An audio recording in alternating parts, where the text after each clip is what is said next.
Hi, my name is Per Adolfsson, and I held key leadership positions in both customer-facing and R&D domains, and in several different areas. I have, among others, studied organizational theory at Stanford University and generative AI leadership and strategy at Vanderbilt University. In this video, I will talk a little bit about AI and how I perceive it will impact us going forward, and use software development and product management as examples, while some examples will be applicable for any business or role.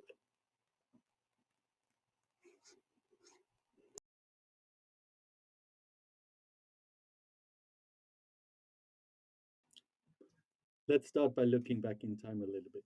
Some of you might think that AI is a new technology for the 21st century, while to some extent it might be true. But in reality, AI as such has been around since the mid 1950s. In fact, in 1956, the field of AI research was founded at a workshop held on the campus of Dartmouth College in the United States of America.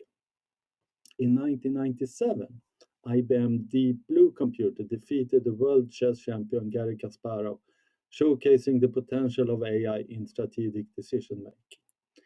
In the early 2000s, machine learning was applied to a wide range of problems in academia and industry. IBM's Watson demonstrates its natural language processing capabilities by winning the game show Jeopardy in 2011. However, investment in AI boomed in the 2020s.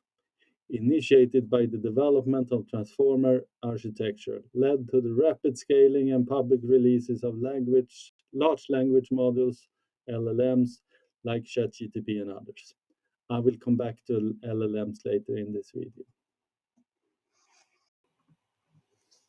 We talk about AI as artificial intelligence, while I believe we should rather say or treat it as augmented intelligence. Augmented intelligence is about using AI to enhance human abilities rather than to replace people. Augmented intelligence keeps humans firmly in the loop, it provides aid and assistance, but relies on human guidance, oversight, and improvement. Augmented intelligence combines the strengths of the humans and machines to help us inspire new solutions, get outside our biases, think more critically, and accomplish great things we couldn't do on our own. The goal should be to enhance creativity, productivity, and problem solving by combining the strengths of humans and AI and not replacing people with machines. However, we will likely see broad downsizing in many industries due to the introduction of AI in their processes and daily activities. So, what skills do we need to have in the future? If we start with the hard skills, number one, foundational AI knowledge. The ability to understand in simple terms how AI works, what it can and cannot do, and how to apply it responsibly in a real world context.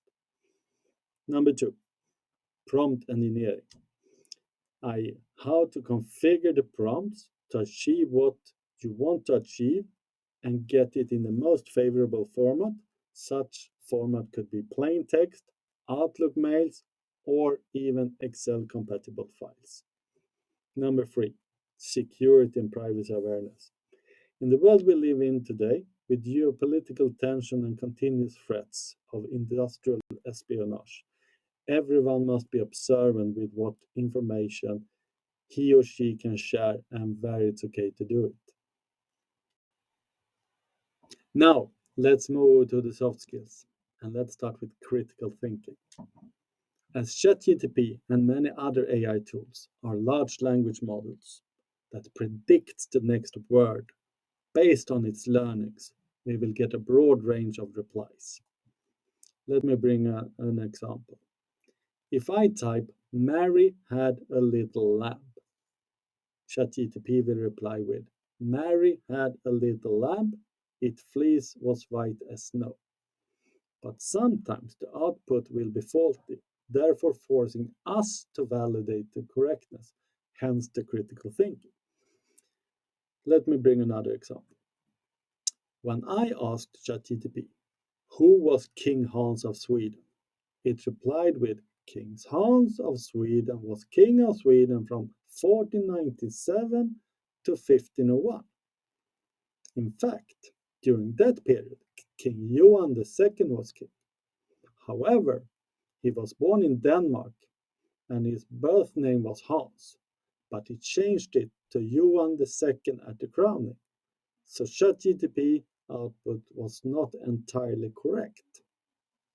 If you would like to dig deeper into the critical thinking area, I can recommend the book Thinking Fast and Slow by Daniel Kahneman, the 2002 Nobel Prize winner. Second skill, change management.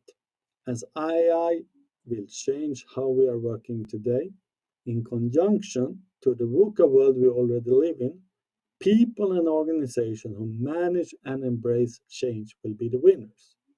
Things will go so much faster out there, and we need to adapt more quickly than historically. Lastly, collaboration and communication. There will be no time to hoard information. We must share best practices more effectively, which will be a challenge for certain individuals and cultures who keep information as a personal advantage. There will be less individual focus. We must involve our team collaboration skills and behaviors. As things will go much faster, we need to find ways to communicate continuously rather than waiting for a team or a program meeting or even a monthly newsletter. So, how will we then use ChatGPT? I believe one way is to have pre-configured personal assistants. With help from GenAI, you will be able to define personal assistants to help you manage, review, and improve your work. Such project management AI roles could be project admin assistant to offload, will help you draft minutes of meeting, create project status reports, update RAID logs, summarize emails, prepare slide decks, and generate task lists. Another role that would help you validate things could be quality and consistency checker, who check project charters for missing sections, validate scope statements against objectives, ensure reports are consistent in style and terminology, highlight vague or conflicting requirements, etc. Last role is a devil advocate's role, risk and assumption challenger, who identify hidden risks, question optimistic estimates, simulate what if scenarios, highlight dependencies that could be overlooked, and suggest alternative strategies. Let's change focus a bit from project management to software developers and how I perceive software development role will evolve over the years to come and how other roles will come into play. Looking back in time, we have continuously improved speed and productivity. With the introduction of AI, we will take a giant step forward. Developers will be able to develop new functionality and code in days or even hours instead of weeks with AI produced code. However, it will remain important to have the proper coding skills to be able to validate the AI produced code so it doesn't harm the solution and fulfill the requirements. The AI produced code will also come with suggestions about how to validate and test the code and functionality. I foresee that developers need to also have an architectural understanding, hence requiring upskill and reskill the broader perspective and their product knowledge. There is a risk that developers who use too much AI to generate code will lose their ability to update the code and write test cases. Hence, careful considerations must be made to remain on top, not forgetting about the responsibilities for the generated code always remains with the designer or developer. In the end of the day, there will be less need for developers, while we will see new roles appearing. Those will vary from company to company. Such roles could be AI coach or AI evangelist, who will help the organization deploy and maintain AI in their operations. Prompt engineers, who will craft effective prompts to optimize the performance of generative AI. AI security and ethical managers, who will ensure compliance with legal and ethical standards. And lastly, process leaders, or let's call them organizational developers, who will work with restructuring organizations and processes to enable the full potential of AI. If we continue within software development, I foresee shorter sprints due to the speed of us being able to develop ready code. A typical sprint might be 3 weeks today, but we are likely to see 1 week sprints or even shorter going forward. This will require us to simplify processes and meeting structures, like sprint refinement and sprint retrospectives, to better balance the productive work with administrative, even if being very important steps in the overall sprint. If you look at decision meetings, such as release meetings, they must occur with a much higher cadence and will be pushed down to the teams or tribes who must become even more autonomous and have the mandate for their contributions instead of having managers or other roles taking the decisions. This will require furthermore modularity of the product with clear roles and responsibilities for different microservices to allow the need for increased speed and delivery. You can't make a video about AI and not touch on deepfakes and how to mitigate the risk of being fooled. Here now, the major risk that I see is probably misinformation, or let's call it disinformation. We all seen it, right? The fake news on social media, speeches and videos that spread rapidly and exposing a huge audience.